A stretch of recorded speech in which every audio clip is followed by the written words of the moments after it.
A man in dark sunglasses wearing an expensive black suit and carrying a fine Italian suitcase strode purposefully towards me. I could smell the Givenchy cologne radiating off of him before he reached me. The sun shone directly in my eyes as I stared at him, wondering where this would lead. "Hello, soldier," he said, shaking my hand with an iron grip. I saw his freshly cut hair and the slight bulge under his shoulder where he kept his pistol. The thought came rushing into my head, unbidden. "Looks like a Fed." "Good morning, sir," I said, saluting him briskly. He swatted away the gesture. "You don't need to do that," he said. "In fact, you may be done saluting and polishing boots forever, soldier. I have a potential job offer for you, if we could speak in private." "What's your name?" I asked. "Agent Stryker," he said. "And I already know yours, Sergeant Toad." I looked into his mirrored shades, wondering what he had behind him. "I have a job for you, a real, God-honest career. You could be done with the Marines today if you wanted." He looked over to the administrative building, the clear glass doors opening and closing as people came and went. He looked back at me, putting his hand on my shoulder in a fatherly way. "So, will you listen?" "Yes, sir," I said, and we walked into the administrative building, the blast of cold air conditioning feeling like a drink of water after wandering around the desert all day. He found a small, unoccupied office marked "Conference Room" and motioned me inside, closing the door behind us. I sat down in the small, poorly padded chair on one side of the wooden desk, and he took the large, leather one across from me. From my vantage point, I could still see outside. Marines passed back and forth on their way to whatever duties they needed to carry out, and support personnel came and went from the admin building and medical ward across the street. They reminded me of ants, constantly rushing forwards for the good of the hive. From far away, the lines of soldiers even looked like ants. "So," Agent Stryker began slowly, "Sergeant Gentao Tote, we finally meet." He said my name slowly, as if tasting its syllables, pondering what it could mean. "You certainly are an adept soldier. You graduated in the top 5% of your class from boot camp, and your IQ test shows you are in the top 1% of the American population. You have a bachelor's degree from Yukon and also graduated at the top of your class there. Moreover, you have joined South Korean and American citizenship." I nodded at this, unsurprised. This was a man who did his research. "You speak fluent Korean?" "Yes," I said, nodding. "I speak Korean and English. I grew up with both of them." "Great," he said, clapping his hands together excitedly. "You are exactly what we need. I'm recruiting from the CIA, and we need someone experienced and competent, someone who speaks the language and understands the culture. Would this mission fit you, soldier? What do you think?" "I don't know," I said truthfully. It felt like this entire encounter had come out of nowhere. It had an unreal quality to it. I couldn't believe the CIA actually had an interest in me. "You won't be alone," he said quickly. "We have another, more experienced agent who will accompany you." I just stayed quiet. He pulled out a contract, showing me a paragraph marked with a handwritten star. "This is a one-time offer, Sergeant Oates. Either you sign now, or you will never see us again." He pointed at the marked paragraph. I grabbed the contract, spinning it around and quickly reading it. The section he had marked discussed compensation. $70,000 a year, plus hazard pay, as well as potential bonuses for dangerous assignments. This was far more than my salary as a sergeant for the Marines, which was laughably small. "Okay, fine. I'm in," I said, smiling slightly. I shakily rose from my seat, and he did the same, extending his hand. We shook, and suddenly, the future seemed bright, exciting, even limitless. I had 18 months of training after that, and then assumed the title of Agent Toads, an operations officer for the company. My new partner, a gruff man with a thick, southern accent, didn't speak much or reveal anything about his past. For my first assignment, I was told to go to a small office on the topmost floor of the building. I walked in, seeing a man standing there next to the desk, a file in hand.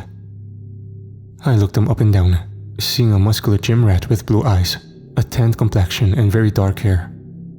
He didn't smile, his stony face just observing, seemingly seeing everything. In his black suit, standing 6'3", he made an imposing figure.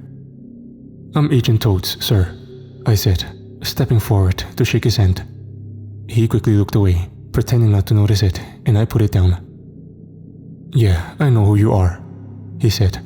"Cut the sir crap. My name is Agent Hudson, or Mark.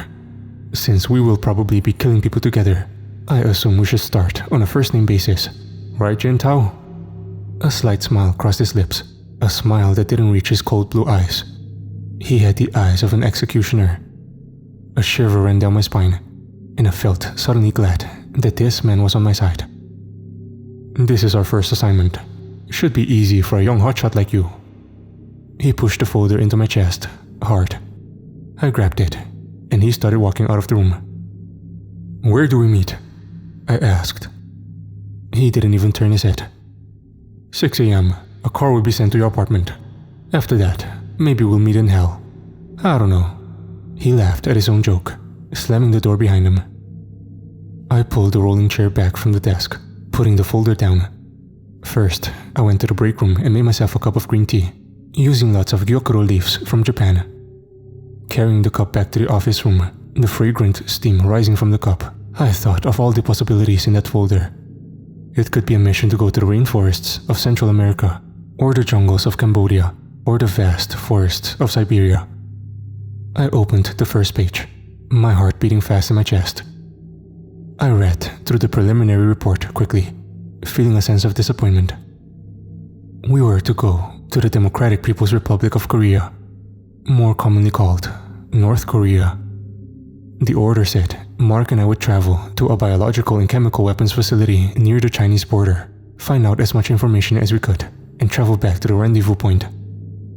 It was fairly short on details from there, and I figured I'd find out more when the time came. I went back home, eating a big meal and getting some sleep, setting my alarm early so I could shower and shave before the CIA car whisked me away, bringing me to new and exciting places. I dreamt that night of endless tundras and open oceans and forests filled with wonder. The car showed up at exactly 6 a.m. I saw Agent Hudson sitting in the passenger seat. An older man, probably in his 60s, sat behind the wheel. I had never seen him before. I got in the back seat, and the smell of cologne and air freshener filled the car. A pleasant combination, like vanilla and flowers. I looked at the older man in the rearview mirror. He smiled at me, his dark eyes meeting mine.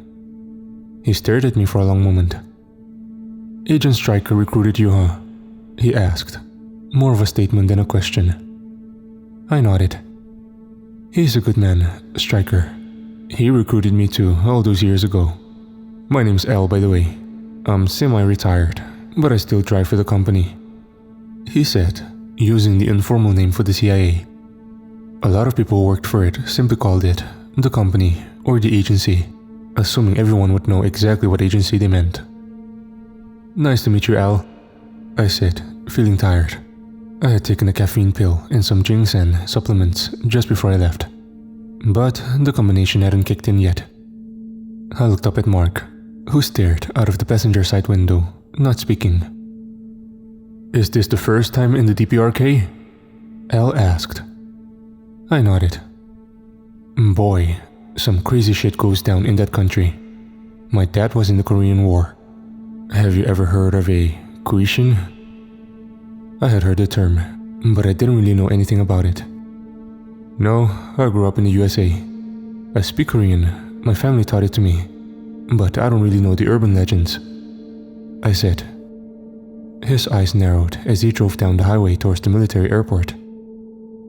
"This is no urban legend," he said cryptically. "The Kuishin is real. My dad actually saw one when he was on guard duty. He said he was alone in the watchtower. Their company had taken heavy losses. Usually, they had 2 people on guard duty, but until reinforcements arrived, he had to do it alone. He mostly just chain-smoked cigarettes and drank coffee, he said. Nothing ever really happened. Then one night, something finally did, and it wasn't North Korea behind it. He said he saw women walking out of the trees, each of them in a white funeral gown. They had stringy black hair covering their faces, and he couldn't see their eyes. He didn't even know how they sought to move forward. Their hair went all the way down past their chests, and they seemed, well, strange, inhuman even. He called out to broken Korean, telling them this was a military outpost and they needed to turn around immediately. They just kept walking, going faster and faster now, their movements jerky and unnatural. He knew something was wrong, and he called for backup, turned off the safety on his gun, and started to aim. He called out again, telling them that he would be forced to fire if they didn't stop immediately.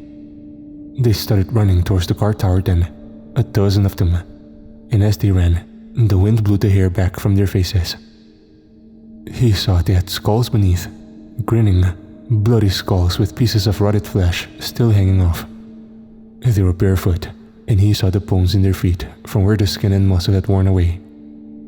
It was eerie how they jerked and limped at such superhuman speeds, he said. He opened fire, but they had reached the ladder of the guard tower. He shot a few, but they kept coming, twisting their bodies unnaturally, dark blood staining their white gowns a black color. He could see straight through some of them where the bullets had torn through their arms or legs, but they seemed to feel no pain. He started to pray, and he saw rotted pale hands reaching up from the ladder to the guard tower. Without thinking, he jumped a fairly long fall, he said, but he rolled and only ended up breaking 3 fingers and his arm and spraining his ankle. In immense pain, he tried to run as fast as he could, and then the reinforcements arrived. By the time they got to the tower, they found only trails of dark, clotted blood and some stringy black hair still on the deck where my father had been. He stopped talking, taking the exit to the airport. The silence in the car seemed deafening. He pulled up to the gate, showing his identification. The security guard let the gate rise and radioed something from his post. Soon, we were pulling up to the jet, and Elle was waving goodbye to Agent Hudson and me. "Good luck, new blood," he said to me. And remember, my story wasn't some campfire bullshit. There actually are things in those woods and in that country that aren't normal. And with all their biological and chemical weapons research, it may be much, much worse now. With that, he put his window up, turning the car around and driving away. A blur of black trim and squealing tires shining under a hot summer sun. On the flight over to China, Agent Hudson and I discussed the plan.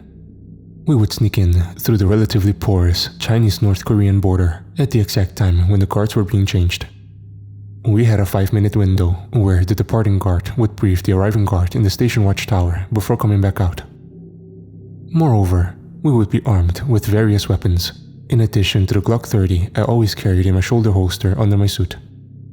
On the plane, we had 2 Heckler & Co. HK-416 rifles, equipped with both fully automatic and semi-automatic switches.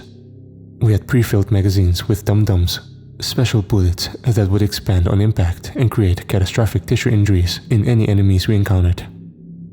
In addition, lots of round blue M67s that would fragment and explode across an area 40 feet wide. And we had 2 very small guns with special needles filled with atropine, a quick-acting opioid usually used to sedate elephants or large mammals that would instantly put down any normal human. We also had opioid antagonists so that the person wouldn't stop breathing after receiving atropine. If we found any North Korean scientists or high-ranking officials and we thought we could take them out alive, we were supposed to try using the tranquilizer gun. Though this was a secondary priority. If we could get them close to the border, then a few auxiliary agents would be in place to grab the hostage from us. The North Korean border guard could be killed if the hostage was deemed valuable enough. This was all off the books, and if we were captured and tortured, the US would immediately deny any involvement or knowledge and say we were lone wolves or mercenaries. Before we knew it, we were landing in China, in an airfield surrounded by lush trees. A Chinese driver who didn't speak a lick of English was there, waiting. He took off quickly. I looked back at the sleek metal jet, wondering if I would see it again. He dropped us off, seemingly in the middle of nowhere. We were on a deserted dirt road, with deep potholes and large stones scattered all over. Next to us, a thick dark green forest loomed, rising up into the mountains that stood like watching giants overhead. I knew somewhere in that mountain range, the border between China and North Korea stood. And then, our mission and the killing would begin.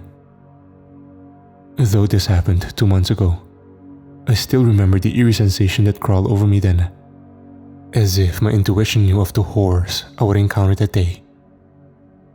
We had changed into camouflaged suits before leaving the plane. The patches on the cloth, shades of black, green, and dark green, were designed to match the flora in this region.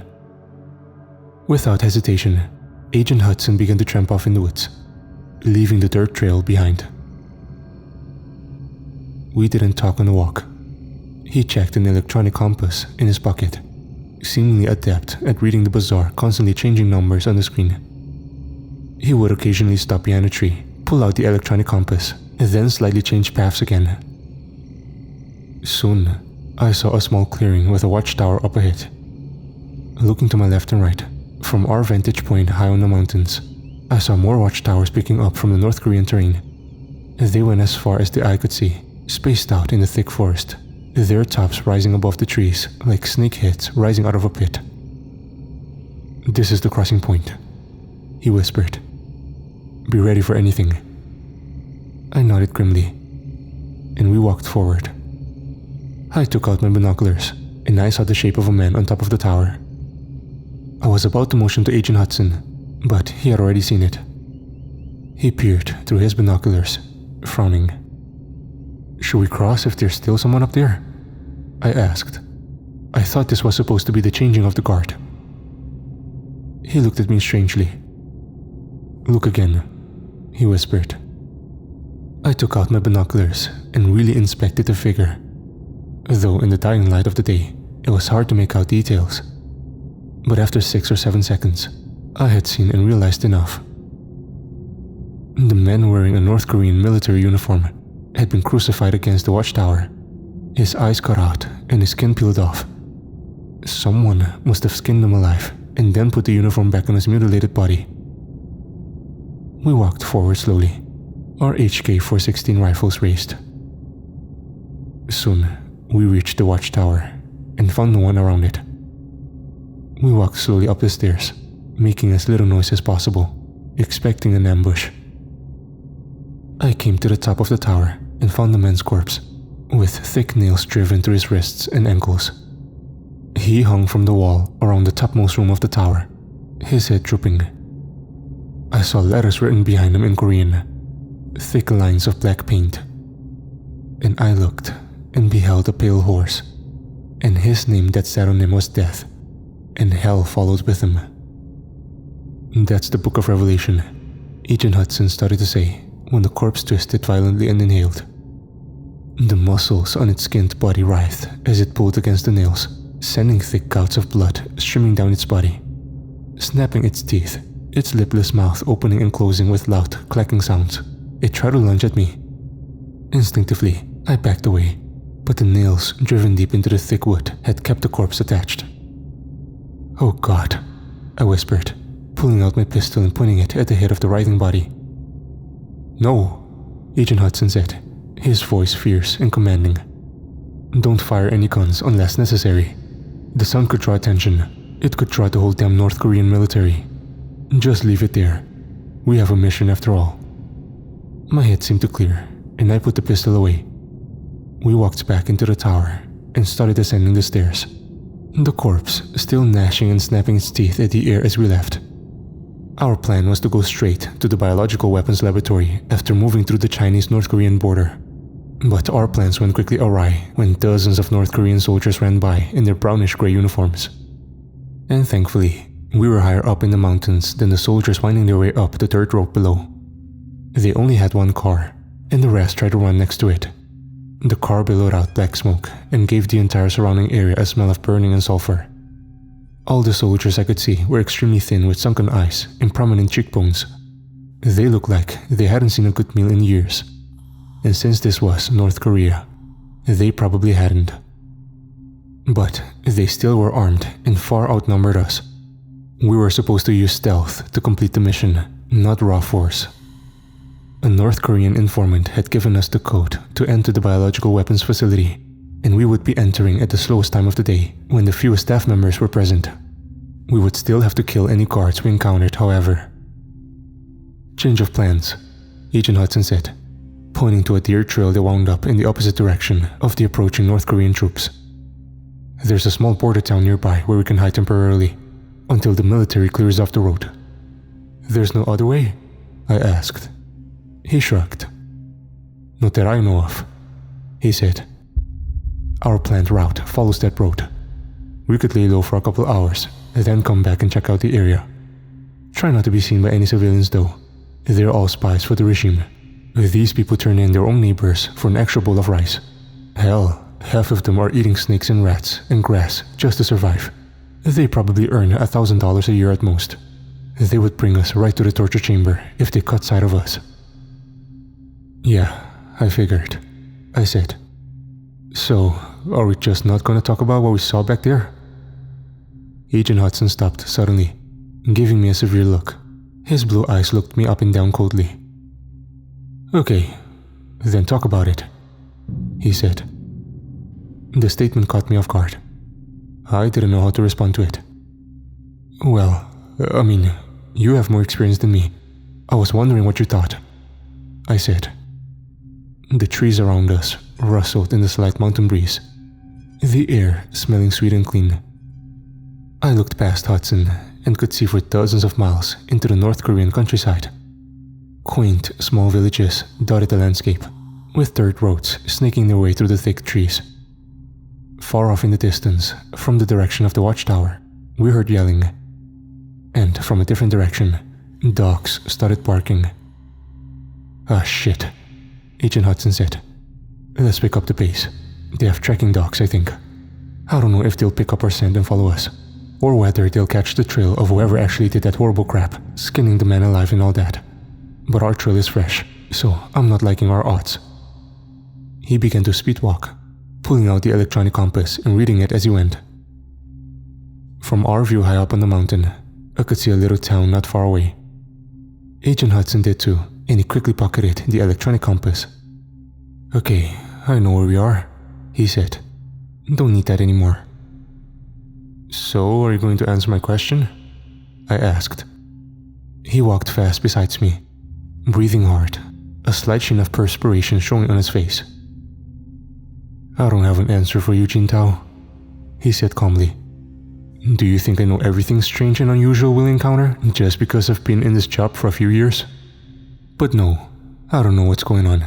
I've never seen anything like that before, and I hope for both our sakes that we never see it again." "What do you think about what Al said about biological and chemical weapons?" I said. "Do you think maybe they tested out some new agent and it got out?" "I think the most likely answer is that the man we saw wasn't actually dead. He might have looked dead when we first got there, but I've seen lots of people who looked dead and weren't. Even being skinned alive, you can live for a while. Maybe he was in a stupor or a catatonic state from all the pain and shock he must have suffered. Maybe they gave that soldier some drug or chemical agent so he wouldn't feel pain. But it's not like we saw Lazarus rising out of the grave. In my book, all we saw was a dying crazed man nailed to the wall." He stopped speaking, the dogs sounding much closer now. We had almost made it to the village.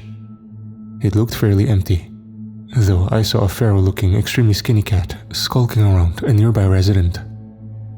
As we entered the town, I realized just how dilapidated and shoddy the small houses and huts here looked. The one on the edge of the forest with the cat in the yard literally had holes in the roof, and the windows were broken and covered over with paper. No power lines ran to any of the houses.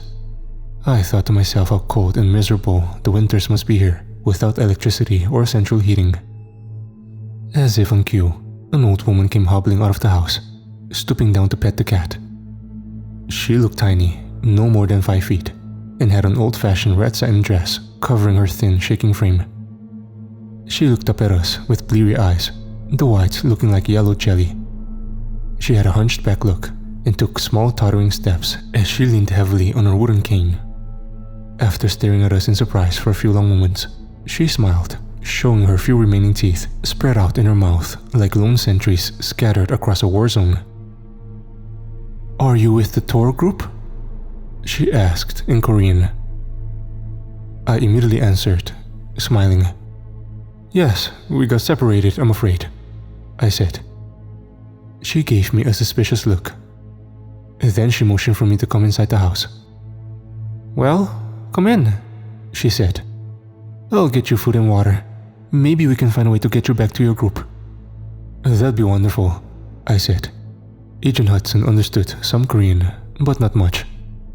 I translated the conversation for him, and he grunted in assent. "I'm not eating any of this damn North Korean food," he said. "It's probably all cats and dogs. Did you know the North Korean government put up posters all around the towns saying to eat dog meat in the summertime because it cools you down? In reality, they just wanted free food for their people, and slaughtering wild dogs is one more way to give it." I followed the old woman through the battered, cracked front door of the house. Inside, I saw a home that only someone in extreme poverty could love. A dirty chipped table stood in the middle of the kitchen. A fire roared in the collapsing fireplace. Most of the bricks that composed it were either loose, fractured, or missing entirely. Above the fire, I saw a black metal pot. There was an odor of rotting wood and mold. I also smelled something strange coming from the pot, a smell almost like green tea. I walked over and looked in, inhaling deeply.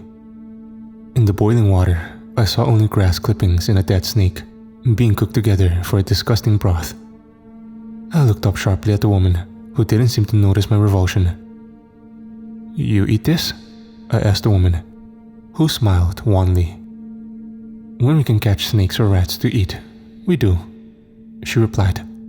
"Otherwise, it is just grass and rotten cabbage from the government, along with powdered milk sometimes or rice. But you can't count on the rations coming in. They've been cut and then cut again until we feel constantly hungry." "What's your name?" I asked. "Hee-jin," she said, bowing curtly. I wondered whether this woman was a friend or a liability. I certainly didn't want to kill her, and I also didn't want to risk her running out to inform the authorities of our presence immediately after we left. I could see these same thoughts passing through Agent Hudson's mind, his face turning stony as he looked down at her. "I'm Jin Tao, and this is Mark," I said, purposefully not giving her our full names. "Have you seen anything strange around here lately? We found a corpse in the woods that appeared to be not fully dead." Her eyes widened at this, and she uttered a short gasp. "We had that during the arduous march, the famine that killed millions," she said. "Some of the people who starved came back, and they were rabid, biting, totally insane. Nothing was left of their humanity. They were just agents of hunger who went around eating the living." "And what about the line?" And I looked and beheld a pale horse. "Have you ever heard that before?" I asked. She broke eye contact, looking down and to the left, hesitating for a long moment. "No, I'm sorry," she said. "In North Korea, Bibles could get you a death sentence or life in a concentration camp, so I doubted if she would have known the reference anyway. But something in her demeanor suggested that she knew more than she had said. I wondered if this was just paranoia from the stressful situation, or whether I was actually seeing it. As I relayed the conversation to Agent Hudson in full, I heard dogs barking outside and men calling orders. The heavy thud of many booted feet echoed from the dirt road through the village, and it seemed to be growing nearer by the second. Before I knew what was happening, I saw Agent Hudson take out his tranquilizer gun and shoot a dart into her stomach. She looked down confused, then frowned. With seconds, she began to waver on her feet. "Oh," she said, falling.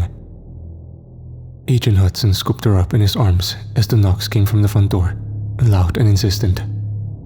Soldiers yelled in North Korean, stating that enemy agents had infiltrated the area and a search was underway. Agent Hudson ran to the bedroom, throwing the woman down on the threadbare mattress. I heard crashing from the front door and back of the house, and heavy boots began to thud on the wooden floor. Without thinking, Agent Hudson and I took refuge in a closet in the bedroom, shutting the door quietly behind us, though leaving a slit to see outside. And we waited for the men to come in and discover us with guns drawn and take us to the torture chamber. I heard the soldiers sweeping the house from room to room, dogs furiously barking outside. A car that sounded like its muffler had fallen off sometime during the Vietnam War idled on the street. They found the old woman laying comatose in her bed and tried unsuccessfully to rouse her, screaming orders at her over and over with no response. I heard footsteps coming towards the door of the closet where we hid, and my finger tightened on the grip. I was resolved to go down fighting and not be captured and given a slow death on a blood-stained concrete slab in the basement of some building where the townspeople never go. I saw Agent Hudson's eyes narrow, the scope of the gun raised to chest height as he prepared to start shooting. The air felt electric with tension, and I tried not even to breathe too loudly, lest we be heard. My heart beat fiercely in my ears, each thud seeming to betray my presence to the enemy. I tried to calm myself, to stop the trembling that swept across my body. But then, a commotion started on the street, and the soldiers began issuing orders and rushing outside. Firing started, and screams of agony and horror shattered the small, poverty-stricken town. I slowly opened the door, expecting some sort of trap, but the shrieks and wails coming from outside could not have been staged. There was too much pain in the voice. Intolerable. It sounded like their vocal cords would rupture from the effort. And then, the screams were cut off, one by one. I walked slowly to the window, seeing Hee-jin still laying on the bed, unconscious. I would have to give her a dose of an opioid antagonist to prevent a likely overdose that would cause her to stop breathing and turn blue. For drugs like atropine, we always carried a preloaded red syringe that read, "Revive on, for animal use only." I had wanted to laugh when I first read it, but the CIA had assured me that atropine was the safest and quickest method of immobilization, and that this was an antidote that would work on humans as well.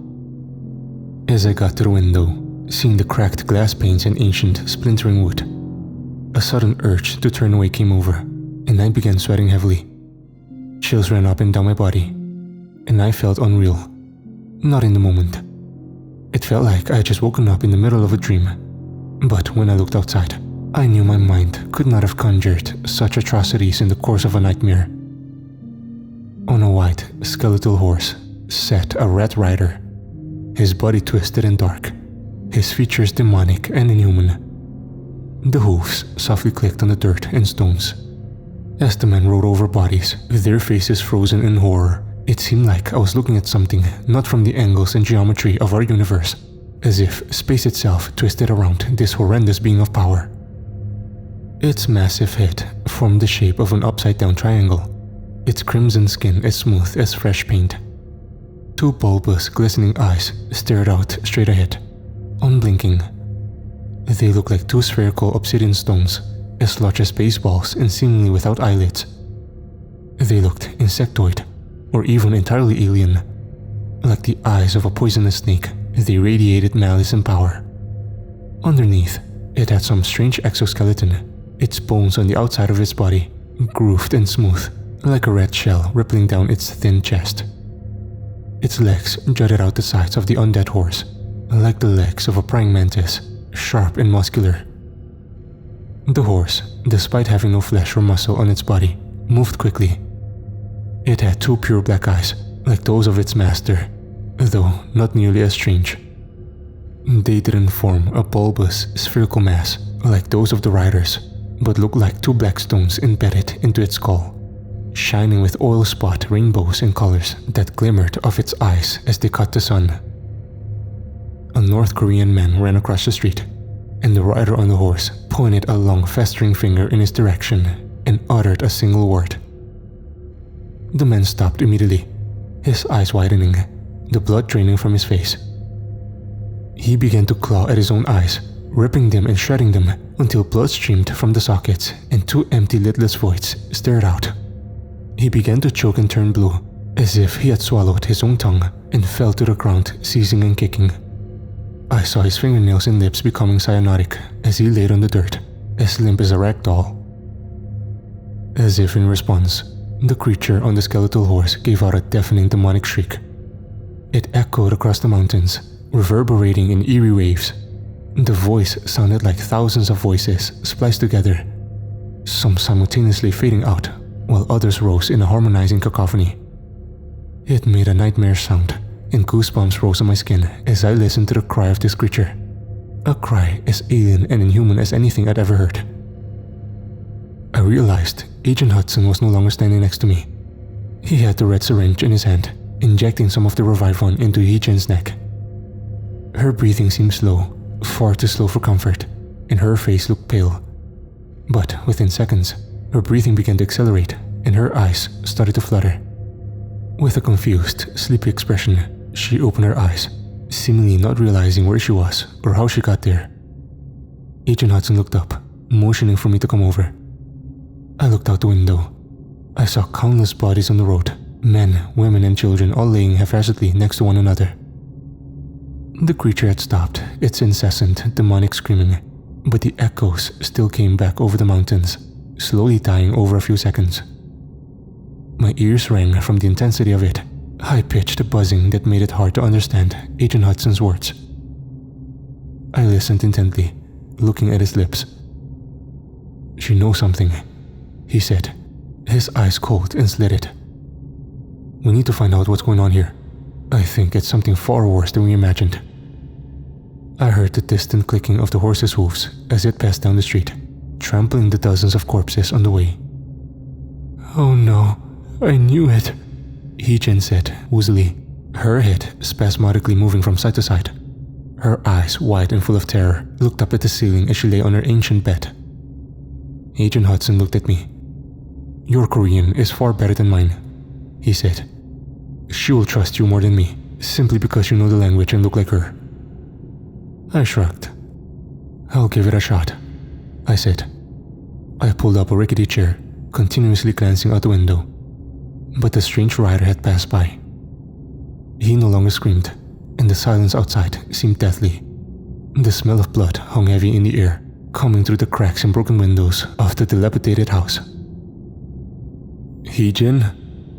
I said, pulling up close to her. She moved her head on the pillow, meeting my eyes. They were wide and very dark, filled with nightmarish memories and terrors that I couldn't imagine. What happened during the arduous march? What caused the bodies to come back? "We don't know where it started," she said. "But it seemed to come from the forests north of here." I looked knowingly at Agent Hudson, who nodded. That was where the biological weapons facility we had been sent to investigate was located, directly north, as the crow flies, not more than 3 or 4 miles from this town. "And what was it?" I asked. "The undead. But not just them," she said. "They followed something inhuman, something that rode by on a horse. I never saw it, but I heard noises from survivors. They said its horse shone a pale color, made of bones, with pure black eyes, like those of its master. The military told us that it was a monster sent by the Americans or the South Koreans, and that our great leader, Kim Il-jung, would respond in force by sending 1,000 monsters to their country for everyone that invaded ours. But others whispered that it was made by the Democratic People's Republic itself, though they would never say it publicly for fear of execution." "And how did it end?" I asked. "When the famine ended, the corpses in the rider went where?" She shrugged. "The Chinese sent reinforcements to the border regions, and the DPRK began to fill every town around here with soldiers.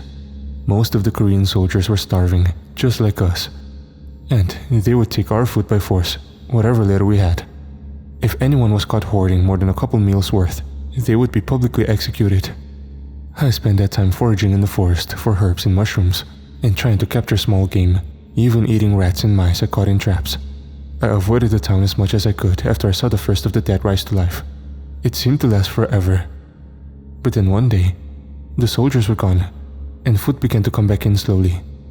We were given rice, and then bread, and the arduous march came to an end, with millions of our comrades dead.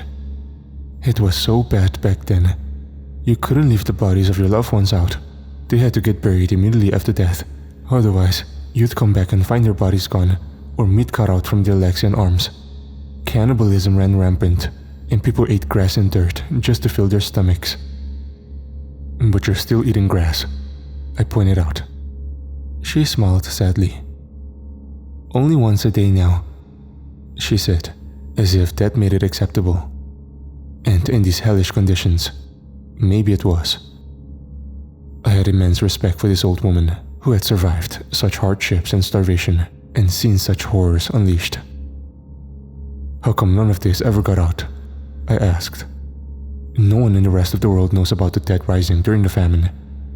We know that millions of people starved, but even finding out how many was impossible." "What happens here stays here with our people. It is our burden alone. Living here is like living in a reinforced fortress, with no one allowed to leave or communicate with anyone outside. Anyone who tries to leave is shot on sight.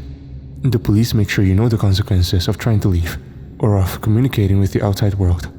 They say no one should want to leave, because we are the greatest society in the world, the most equal and the most feared. No one would attack us, and that's why I think maybe it came from our own people." I was about to respond when I heard the cracking of twigs and bush moving right outside of the house. Moving quietly to the window, I looked outside. The rider was gone, but now a horde of walking corpses streamed into the town. They had blood coming from their mouths, their noses, their eyes, streaming yellowish, viscous fluid out of gaping wounds that ran down their bodies. Deep gash marks, bullet wounds or marks of torture shone out on their bodies, revealing bones and ligaments and gore underneath. A horrific sight that sent waves of fear through my body. The smell that came with the wave felt like a solid wall of fetid rot, an odor so thick I could taste it, and I nearly retched. Like rotten cheese, decomposing tomatoes and rancid meat, the smell emanated out from the hundreds of corpses that gnashed their mouths, chewing the air constantly. Their bloody eyes stared like dolls' eyes, blank and lifeless in their sunken faces. Most looked starved, and many were totally naked, though on some rotting fragments of cloth still clung to their pale, lifeless skin, threadbare and clotted with blood. Yellow pus and mucus shone and glistened on their bodies. As they moved forward, hungry and fearless, an army that seemed to emanate from one large hive mind, coordinating their movements like birds in a flock. Hee-jin didn't see them, and in her partial opiate stupor, she may not have heard the subtle movements. They didn't scream or shriek, unlike the rider, and they moved as silently as predators. Whatever few people still had life on the street began screaming again as their bodies got eaten alive, the corpses lunging forward at the human flesh on the street, falling upon it with powerful jaws. The screams were weak and panicked. The last gasps of dying men and women as they came back to a nightmare even worse than before. "Those who died during the famine came back," she said. "Mobs of walking undead children who ate even their own parents and grandparents, though many were orphans by that point. The parents died too, from starvation, and their bodies were often eaten by the townspeople. Many turned to cannibalism, and human meat was sold on the black market during the darkest times. Women used to prostitute themselves just to get a bowl of rice or a piece of bread. People would eat their own children and mothers, and strangers or even friends were killed for whatever little food they had." The walking corpses turned their heads towards the house, like bloodhounds who just got a whiff of their prey. As she kept talking, they began to rise from the still bodies they fed upon, converging upon the front door, a stream of rotting flesh and gaping mouths who now knew we were here. "Agent Hudson?" I said in a trembling voice. "Time to go." He had seen it too, and we started sprinting towards the back door. Hee-jin didn't rise and didn't seem to realize the danger. We had to save ourselves, and also had a mission to accomplish, one that seemed far more important than ever now. I had a sick feeling in my stomach as I left her behind, condemning her to a horrible and slow death. Agent Hudson smashed through the rickety boards of the back door without even opening it, splintering the wood in an explosion of adrenaline. I followed through the hole. Hee-jin began to scream in agony, and I quickly turned, seeing the frontmost corpses lunging forwards and eating her from the legs and stomach. Her eyes rolled in pain and horror, shrieking like a banshee as blood gushed from dozens of bites.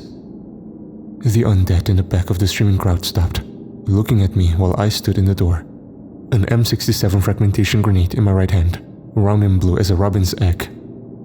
I pulled the pin, throwing it in an overhand arc that flew past in a blur and bounced off the floor of the kitchen, rolling into the bedroom across from me. As I turned and ran, I saw Hee-jin's eyes, haunted, staring up at the ceiling as blood streamed from her stomach and legs. She moaned and whimpered constantly, no longer having the energy to scream. The creatures ripped the flesh off with their teeth, swallowing huge chunks of her body without chewing. It was a sickening sight, and even a few months later, recalling it makes me sick to my stomach. Agent Hudson had reached the edge of the woods. I was now 30 feet behind him, and I sprinted as fast as I could to give myself distance from the explosion I knew was coming. I counted down in my head. 5, 4, 3, 2. But that was as far as I got. A flash of light exploded out of the house, sending splintered boards and pieces of drywall flying in all directions. I looked back and saw a red ball of fire catching the dry wood of the house in an instant. My ears rang from the ground-shaking roar of the grenade. I started to look forward again, but I tripped on a rock and went flying. I landed on the grass, hitting my head hard against the dirt. It only stunned me for a few moments, but as I lay there, still too close to the house for any peace of mind, I heard a new sound coming from the house. The corpses had started to make noises, but they didn't scream. It sounded like a bloodthirsty crowd moaning in agreement, as some fanatical leader whipped them into a frenzy of mass murder, or the cheering of Roman spectators in a coliseum seeing men slice each other apart. It sounded like hundreds of people, enraptured. Then, as the fire spread and the house quickly started to collapse on itself, it faded into silence. As we passed through the woods, following a winding deer trail up and down the mountains, my thoughts kept turning back to Hee-jin and what she had said. "What do you think about all this?" I asked him. He looked over at me with an icy glance. "Our mission doesn't require us to think about any of this," he said. "We're just gathering information and reporting back. Thank God we came when we did. Hopefully, it's still early enough in the process to undo some of the damage." "What process?" I asked. He hesitated for a long moment, then started talking, looking straight ahead and not making eye contact. "The North Koreans aren't the only ones to make this breakthrough," he said. "Scientists in the US and Russia have also experimented with genetically engineered viruses or synthetic prions that can interact with dying tissue. At the expense of higher cognitive functioning, some of these viruses can keep the body alive or even bring it back from the dead. In our experiments, the test subjects always ended up like the people here. Only the lower parts of the brain still function, those related to hunger and instinctual needs. They seem to feel no pain, and they have no memories or concept of self, as far as we can tell. But that's not the strangest part. When our scientists injected a group of recently deceased corpses, the group seemed to be able to communicate somehow, as if without words." "Like birds in a flock?"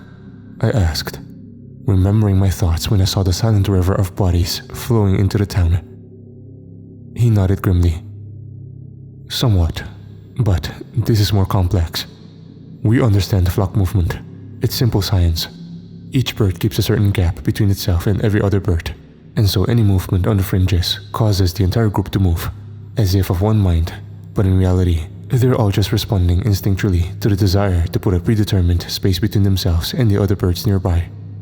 All these individuals moving in this way causes a seemingly disparate group of animals to form one collective action, though this is in no way telepathic or unexplainable.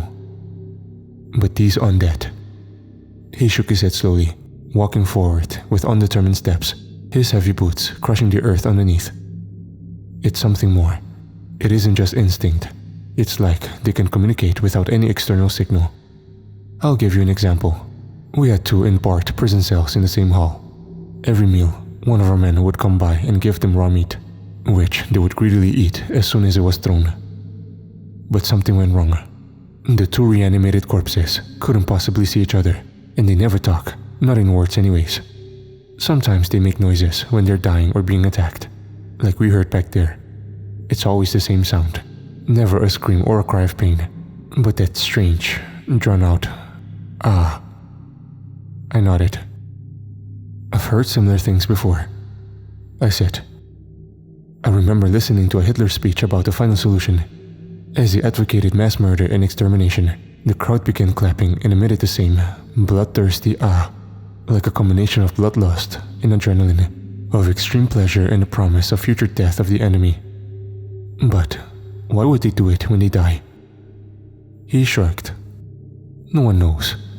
Maybe we'll figure it out one day, but it's just one more unexplained part of their mob behavior. Anyways, one of the guards at the time was a good friend of mine. I had actually gotten him a job from the company. He was in the Rangers with me for a couple of years. He was strong, smart, and had amazing reflexes, a true veteran of a soldier. And yet in the end, none of that helped. The other guard was giving the meat to the undead. He broke protocol by reaching through the bars and dropping it. The corpse was, so he said, across the room, but in a blur, it lunged at him and grabbed his hand. He began screaming as it bit his fingers off, holding his wrist in a death grip. My friend turned to look, standing next to the bars, and the other creature who had been prone in a corner, and apparently totally blank, almost hibernating, suddenly appeared and reached through the bars. My friend had his back to the cage, only for a second while he turned around and looked at the source of the screaming. But it was enough. The zombie grabbed him by the shoulders, forcing him back into the bars with its superhuman strength. This man was a beast, and he worked out every day, but he couldn't release himself from the grip of the smaller, emaciated, undead creature. It happened so quickly that no one even realized they were attacking until it was over. The undead man slammed my friend's head into the bars over and over, gripping him by the neck from behind. My friend lost consciousness quickly, his body going limp. But the creature kept slamming the back of his skull into the metal until it broke in multiple spots. He ended up going into a coma and dying a few days later without ever waking up. When the SWAT team came in to deal with the attack, they found the undead creature licking the blood and hair and bone fragments of the dirty metal bars, as blank and quiet as ever. But that blankness is a front. It's a damn lie. They're much smarter than you might think. We walked in silence for a while. I admired the beautiful mountain views. It seemed such a contrast to the horrors nearby. Few people who visited the area would ever believe that a biological weapons laboratory dealing in human experimentation hid nearby.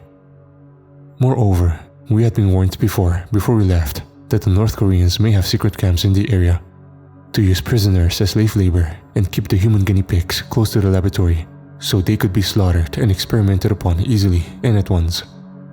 Seeing as the company had access to high-tech spy satellites that could see a dumpster from outer space, I figured this warning was a guarantee that we would see concentration camps as well. Finally, I saw a break in the trees. The sun had started to go down behind the mountains, and a cool breeze began to flow through the area. The sweat on my forehead from hiking so far evaporated quickly, and I started to feel relief that we had actually reached our destination. Now we could finish this horrible task and go home.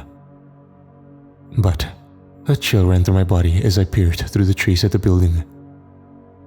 From here, I could see the metal door on the front of the complex stood wide open. Across the wall, written in Korean in the same huge black writing as before, appeared only 3 words: "Come and see." We argued for a few minutes. I did not want to go in. "It's clearly a trap," I said. "Why is the door wide open? They know we're here, and they want us to go in so they can ambush us and capture us. It couldn't be more obvious." But Agent Hudson wasn't so sure. He thought that the words had nothing to do with us, and that the door may have been left open by fleeing people.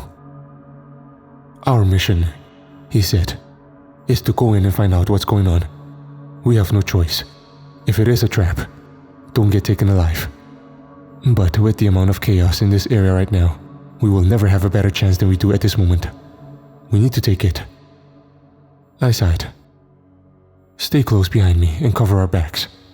Now, let's go. By the time we broke out of the woods, moving silently with guns raised, darkness had descended. The biological weapons laboratory still had electricity, and bright lights shone from all around it. We first had to move through a razor wire fence on the outer perimeter of the complex. It had a guardhouse situated at the only gate. I noticed that this road was paved, unlike all the others I had seen, and it looked fairly new. The North Koreans apparently had plenty of money to spend on the military, but none to spend on their own people or residential infrastructure. I could see the entire complex much more clearly now. I passed by the guardhouse, close behind Agent Hudson, glancing inside as I went. I saw a dead man there, his face eaten off. His skull gleamed white behind the red gore, like a macabre Christmas decoration. The complex itself looked massive. I couldn't see the end of it. Constructed of grey, smooth concrete with a flat roof and no windows, it came across as one of the most depressing and utilitarian architectures I'd ever beheld. It rose 4 stories in the air, but we knew from informants that it also descended another 5. What we wanted was down below, as the upper stories were used mainly for bureaucracy and paperwork. The actual experiments and pathogens were kept below. And the deeper one descended, the more virulent and dangerous the pathogens became. Between the fence and the complex, a field extended around the square building, the paved road winding its way through the neatly trimmed grass. Without hesitation, we sprinted through the open area. I kept checking our backs, but despite the feeling of eyes watching me, I saw no sign of anyone. Soon, we were inside the complex. The breeze came in with us, but no longer did the smell of pure mountain air and forests surround us. A fetid odor, rotten and thick, permeated the entire complex. I looked down the hallway, seeing portraits of Kim Il-sung and Kim Jong-il as well as various other propaganda posters, many of them showing nuclear missiles and ICBMs. "We will incinerate all our enemies in a sea of fire," one poster to my right exclaimed. A North Korean soldier's face painted in front of a soaring nuclear missile, a wall of fire and smoke in the background. Agent Hudson and I stopped to rest for a moment in this strange milieu of totalitarianism and nationalism. North Korea had always reminded me of a modern real-world 1984. "We have to go to the bottom floor," Agent Hudson said, breathing heavily. I nodded, already knowing that. He had a tendency to repeat information in tense situations. I always assumed it somehow relieved his anxiety, that crippling, heart-tightening feeling before a battle or a life-and-death situation. "Lead the way," I said, smiling at him, trying to relieve the tension. We found a stairway and began descending. The smell of rotting bodies grew worse, the air growing thicker as we descended. No longer did the sweet mountain breeze blow around us. I coughed, almost throwing up, bending double. Agent Hudson whipped around, putting his fingers to his lips, his eyes blazing. By the time we got to the bottom floor, I was breathing through my mouth, my eyes watering. I wished they had given us gas masks or respirators. I couldn't imagine how anyone could work here, though I also couldn't imagine eating grass and rats on a daily basis. Agent Hudson silently pushed the doors open, disappearing into the dark corridor with his rifle raised. I followed close behind. I found a long, dimly lit hallway. Down here, there were no propaganda posters, no portraits of the great leader. It felt cold and blank. Concrete walls opened into rooms without doors. We moved into the first door, and I nearly vomited at what I saw. A man tied down to a stretcher and gagged had been dissected alive without anesthesia. He moved his head wildly, his gleaming eyes staring at us in horror. I saw his entire chest and stomach cut open, and I could see the thready, rapid heart beating in the open surgical wound. The ribs had been removed and placed neatly in the pile beside the living room. Without hesitation, I stepped forward, raising my tranquilizer gun and shot him in the arm. It would be a fatal dose, a rapid cessation of breathing without revival to counteract the lethal opioid, as the atropine was nearly 100 times stronger than fentanyl. Turning around rapidly, We left the room, moving along this corridor of nightmares. In the next room, we found a woman's corpse with massive bubonic sores all over her body. Viscous yellow fluid ran out of the wounds. They concentrated along the locations of her lymph nodes, with pustules the size of oranges swelling out of her neck and armpits. "That looks like the Black Death," Agent Hudson said. "We should probably get out of here. This isn't helping, and I don't want to be near that crap. I can't believe they don't even contain highly infectious biological agents in plexiglass or something here, like we do back in the States. These people probably make $1,000 a year," I reminded him. "This is one of the poorest countries imaginable. Hell, I'm surprised they can even keep a constant flow of electricity to this building." We kept moving, and to my surprise, the next room wasn't some den of horrors. It was an office. It looked like the office of a doctor or a scientist, with posters of the human body covering the walls. In the corner, I saw a man cowering behind his desk, dressed in a white lab coat. He was skinny, like every North Korean I'd seen, with black framed glasses. I looked over his thin face, high cheekbones and small chin. It didn't look like the face of a devil. Agent Hudson and I stared in surprise at him for a fraction of a second. He used the opportunity to raise a pistol. Before I knew it, he had fired. "No!" I cried instinctively, raising my gun and shooting him in the chest. I turned to see Agent Hudson on the ground.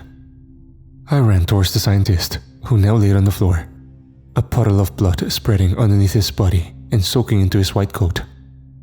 I took the gun away from him and then ran back to Agent Hudson.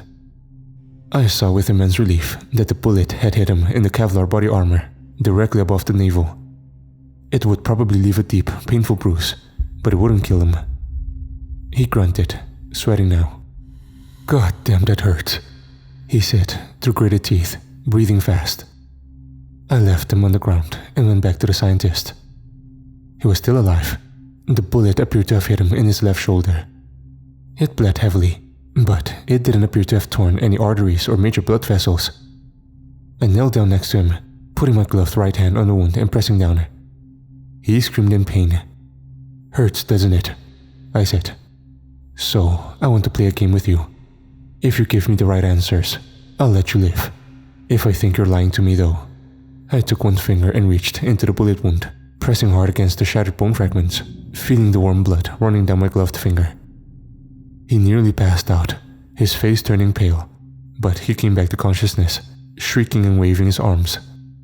I took my finger out, flicking the blood off with a smile. "Okay, so what's your name?" I asked. "Dr. Lee," he said. "Okay, Lee," I said. "And what do you do here?" "I am the head scientist for the research program here." "And are you the one responsible for all the walking corpses nearby?" I asked. He hesitated for a long moment. I sighed, bringing my fist back and punching him in the nose, hard. I felt it crack under the blow, his head slamming back into the concrete floor. He began to plead and cry. "Please," he said, blood streaming out of his nose. "Don't hurt me anymore. I'll tell you. Agent Hudson had, by this point, gotten shakily to his feet and walked over towards us. He leaned heavily on the desk, looking down at Dr. Lee with hatred. "Yes, I was in charge of the resurrection virus," he said. "We had obtained a sample from Russia, gathered by bribing one of the hit scientists in their project. But I have no idea how it escaped from the laboratory.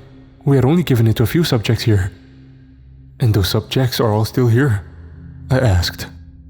He nodded, his face a bloody mess, his nose crooked and smashed. "What about the rider on the skeletal horse?" He looked at me in confusion, a genuine expression as far as I could tell.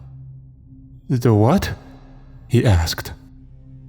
"You don't know anything about some monster with bulging black eyes who rides around on a horse made of bones?" I asked.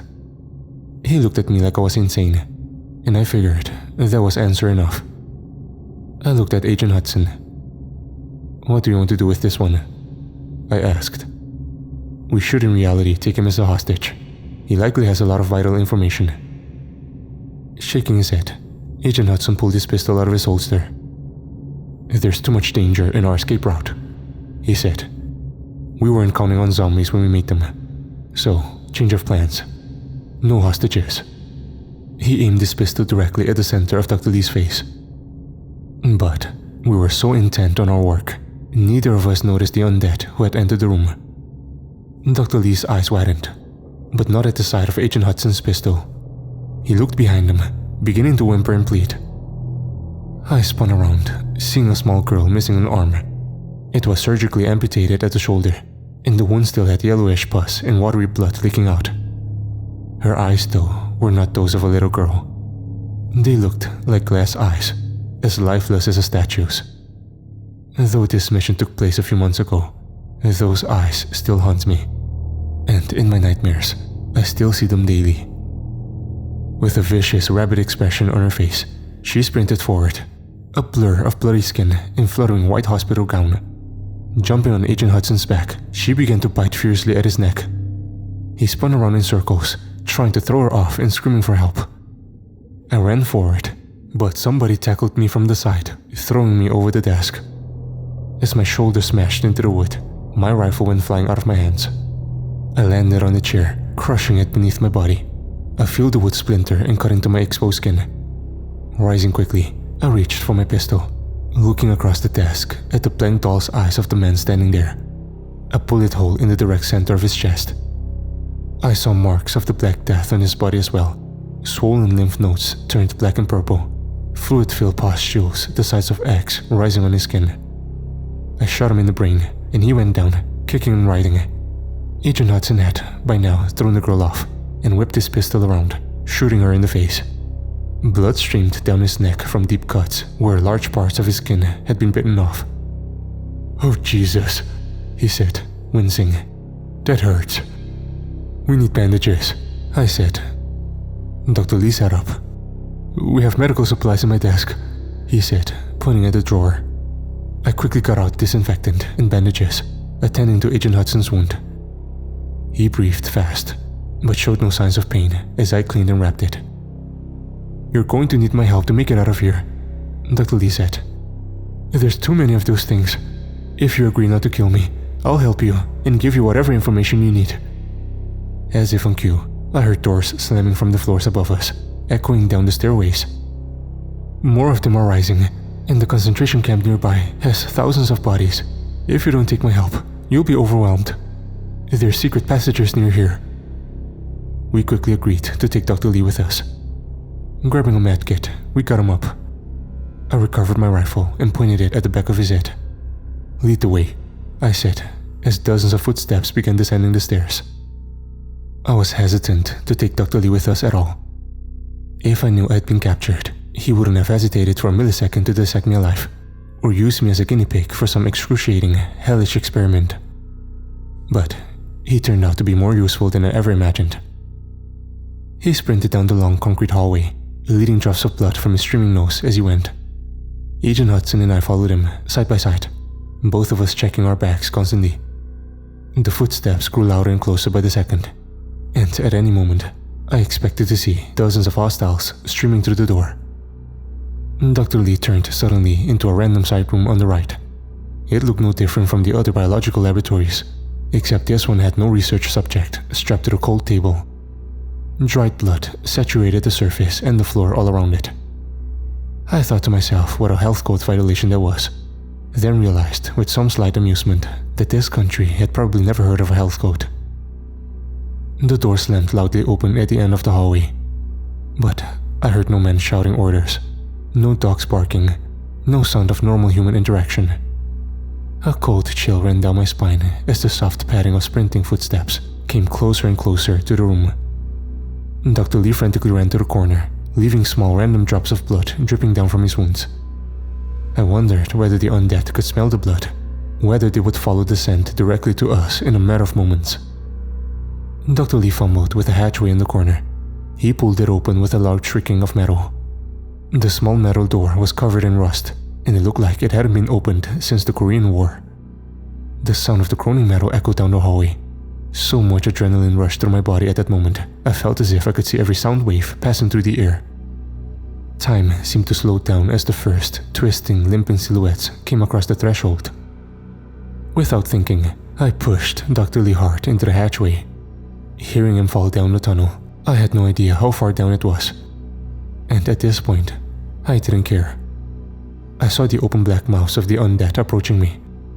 At the front, I saw a little Korean boy, no older than 7 or 8, limping forwards with a swollen body. It looked like he had died of starvation, his stomach bulging over his naked sticks of legs, one foot dragging behind him, crooked and swollen. Blood streamed down his blank eyes from a deep slash in his skull. I could see the bone picking out through the wound, like the moon shining out from behind the clouds. As lithe as a dancer, twisting their bodies in inhuman ways, some dragging shattered legs behind them, this mass of rotting humanity came at us. Agent Hudson went into the tunnel next, giving me a quick glance before he dropped down. I pulled out an M67 fragmentation grenade from my suit, yanking the pin out quickly and rolling the grenade across the room. Then I dropped down. The fall was longer than I expected, and I didn't brace myself for it, landing heavily on my right ankle. I felt it twist, an explosion of pain running up through my leg.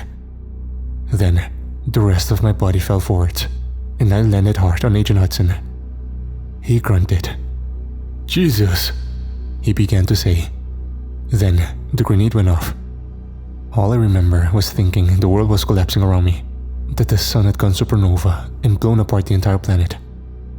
But within moments, as heavy clouds of earth and stone fell from the ceiling, I felt something smash into the back of my head. My vision went white for a moment, warm blood streaming down my back. Then, I was gone. "Can you hear me?" a voice asked from far away. I saw darkness, felt something sticky on my torso and head. I groaned, not moving or responding for a few seconds. "Can you stand?" My vision started to return. I remembered what had happened, then sat up quickly, causing a lightning bolt of pain to sear through my head. I gritted my teeth, pressing both my hands against the side of my skull, as if I could keep the pain contained with simple pressure. "Oh, damn," I whispered. "That really hurts." I saw Agent Hudson kneeling next to me in the dim light. Looking over, I saw Dr. Lee sitting calmly next to me, his eyes revealing nothing. He might have been watching an infomercial on late-night TV for all the expression showing on his face. "Here," Agent Hudson said. Reaching into his pocket, he pulled out a couple tablets, pre-sealed in foil. "It's naproxen, Aleve. It's not great, but it's the best we have. Unless you want to try some of the atropine." I smiled wryly at his joke, then unwrapped both capsules. Agent Hudson held out a flask that he had pulled out of nowhere, like a magic trick. He pressed the warm metal of it against my palm. "It's a little too early to start drinking," I muttered, my head splitting in a horrible migraine. "No, it's Gatorade," he said. "I just used the flask because it's small and it's metal, so maybe it'll stop a bullet one day. Can you imagine this thin, pathetic thing saving someone's life?" I took a sip, handing it back to Agent Hudson. He didn't offer Dr. Lee any. In fact, he acted like the mad scientist didn't even exist. Groggily, I rose to my feet. Waves of nausea ran through my stomach, and I grabbed my head again with my hands, massaging the scalp to try to help the migraine. I felt a deep gash in the back of my head, and clotted sticky blood had dripped down beneath my camouflaged uniform. I looked at Agent Hudson and Dr. Lee. They seemed mostly fine, though they had cuts and scrapes all over their bodies. A thin covering of dirt and dust had settled on their faces, even covering Dr. Lee's thick black-framed glasses. He took them off and tried to clean them on the inside of his shirt. "Okay, Dr. Lee," Agent Hudson said in an icy tone, using his limited grasp of Korean to communicate. "This is your rodeo now. Lead the way." Dr. Lee did, rising quickly, his nose mashed to one side, his face covered in drying blood. He looked nothing like all the professional, clean doctor we had found in the lab. "So why were you hiding?" At first, Dr. Lee said nothing, seeming to ignore the question. Then, in a monotone voice, looking straight ahead down the dark, cramped tunnel, he answered, starting to walk forward at a quick pace. We followed closely behind, I haven't been entirely truthful with you, he said. No shit, I asked, my voice seething with sarcasm. Agent Hudson gave me a nasty look. Then he motioned for Dr. Lee to continue. The last time this happened, he began, was during the arduous march. Someone released the resurrection virus then too. I don't know who or why. We will probably never figure it out. But this time, I know who did it. Or at least, I can narrow it down to a few people. There is a group within the weapons complex who wants to overthrow Kim Jong-un by any means necessary. They hope to destabilize the country, leading to a revolution. These are the only people who, I believe, have the motive and opportunity. A few work on the same level of the building as me, dealing with level 4 and 5 bioweapons agents. They have tried recruiting me on multiple occasions. I refused, out of concern for my own life, but neither did I report them. They have connections, allegedly all the way up to Kim Jong-un's own sister, who was sending out feelers for what would happen if she had her brother killed and took the position upon herself. From what I know, she ultimately decided not to pursue that possibility at that moment. However, if an epidemic started in the country and led to millions of deaths, if people started dying in gruesome ways and rising from the dead, this could shock the people into action. Government has its own kind of inertia. In a way, it takes another powerful force to interrupt its forward march into the future. But any force that can make the population rise up is sufficient to lead to the destruction of the state. The dirt tunnel started to turn sharply to the right, and at the end, I could see dim light coming in.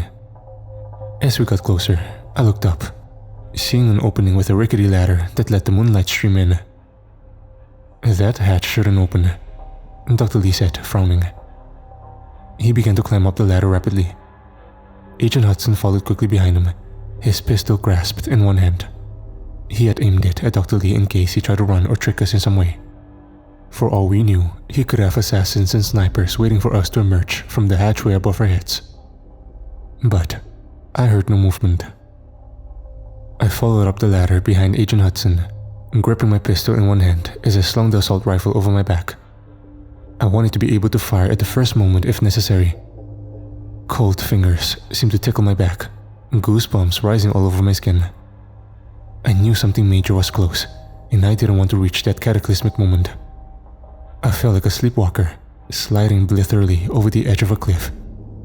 But even though I could see it coming, I felt unable to change my fate in any way. What I saw when I crossed over the last rung and entered into the dark world above stopped my breath. Hundreds of North Korean soldiers' corpses littered the field we found ourselves on. Most of their bodies burnt beyond recognition. Most still had their mouths open in silent screams. Their blackened skin cracked and broken from the immense heat. Their uniforms had been burnt off, or in some cases, fused to their melted skin. What happened here? I asked, a note of horror in my voice. Neither Agent Hudson nor Dr. Lee answered. They looked around with wide eyes. And, as if in answer to my question, I heard the shrieking of the rider from the edge of the woods nearby. He came galloping towards us in a blur, his skeletal horse shining well under the light of the moon. The hooves of the beast crushed the burnt bodies under its foot as it ran. The bulging black eyes of the rider staring straight at us, unblinking. His mouth hung open, showing a huge void.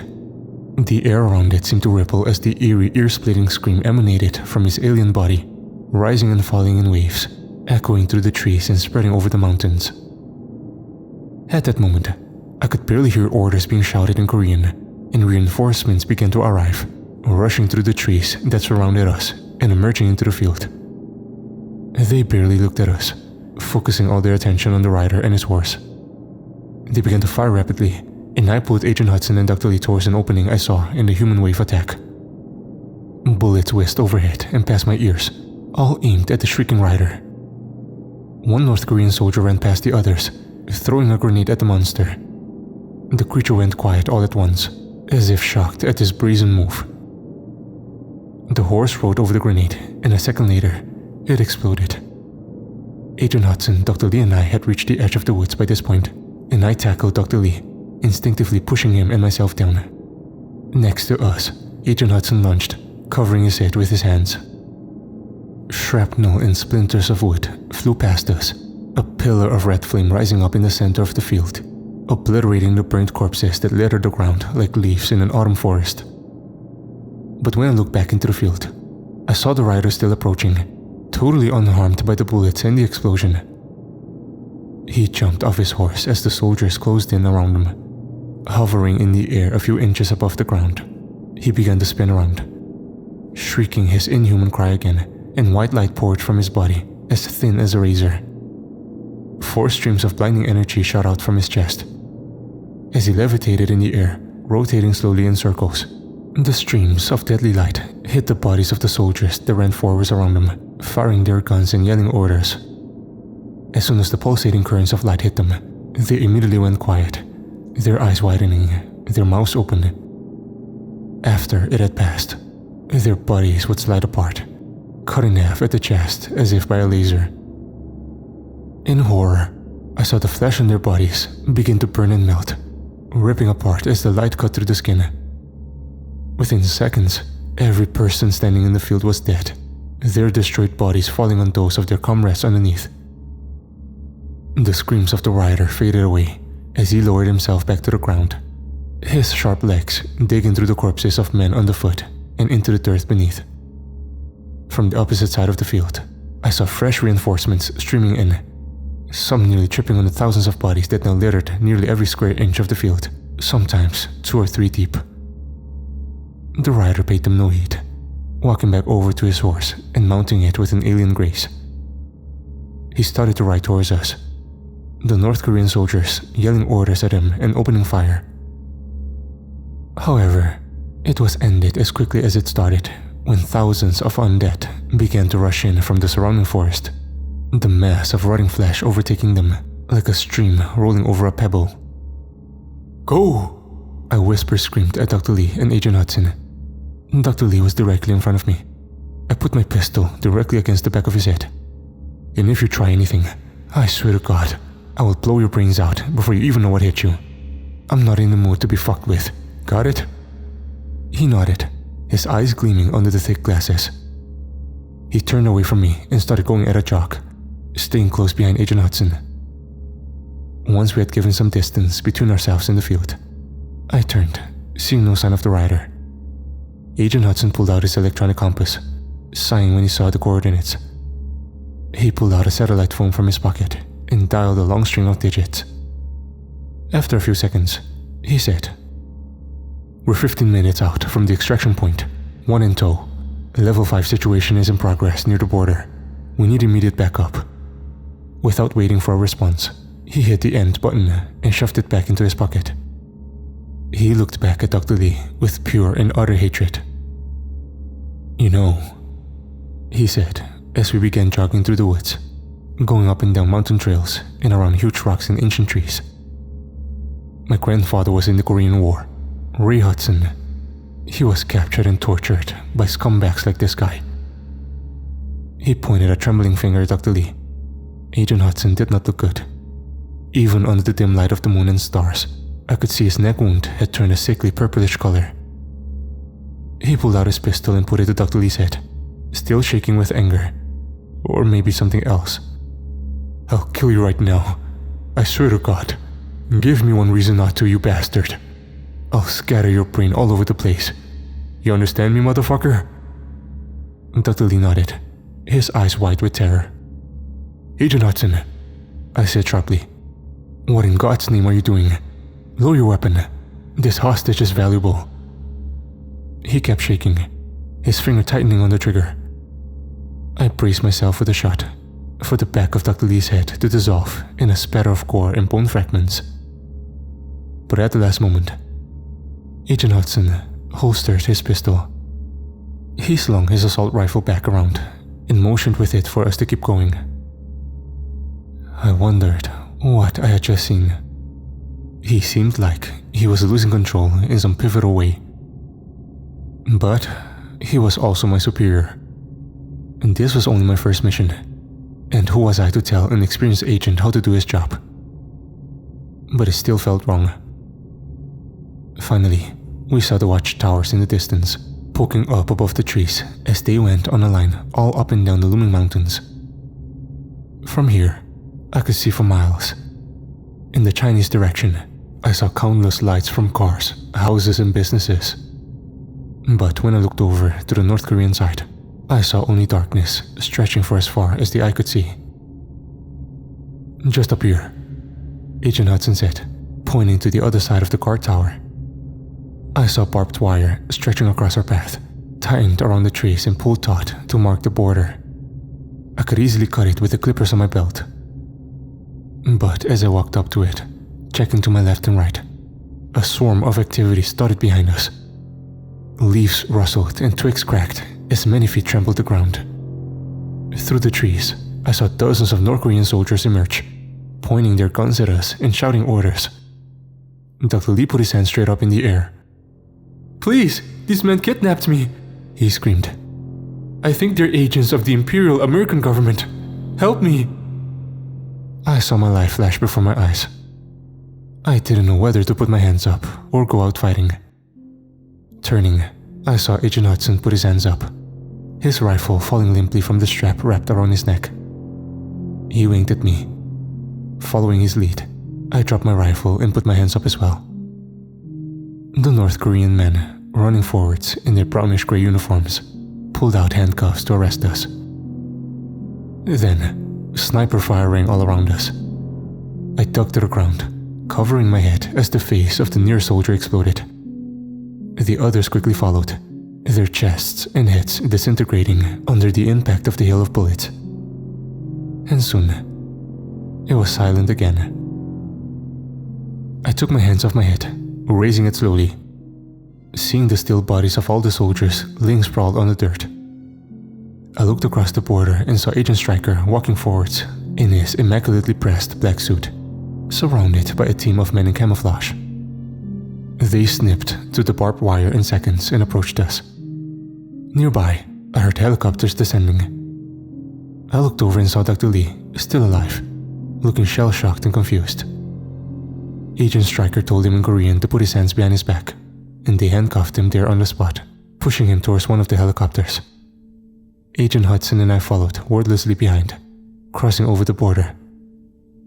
I saw men climbing down from the trees in ghillie suits, sniper rifles slung around their necks. Wordlessly, we began to enter the black helicopters that landed. Agent Stryker sat in the one we entered, waiting. As soon as we sat down, he congratulated us on a mission well done, and especially on capturing Dr. Lee, who would provide invaluable information to his interrogators. I just felt grateful to be alive after the horrors I had seen. But as we got evacuated from that hellhole, I looked over at Agent Hudson and saw his eyes, blank and lifeless. They looked right through me as we took off. Eyes like those of a statue.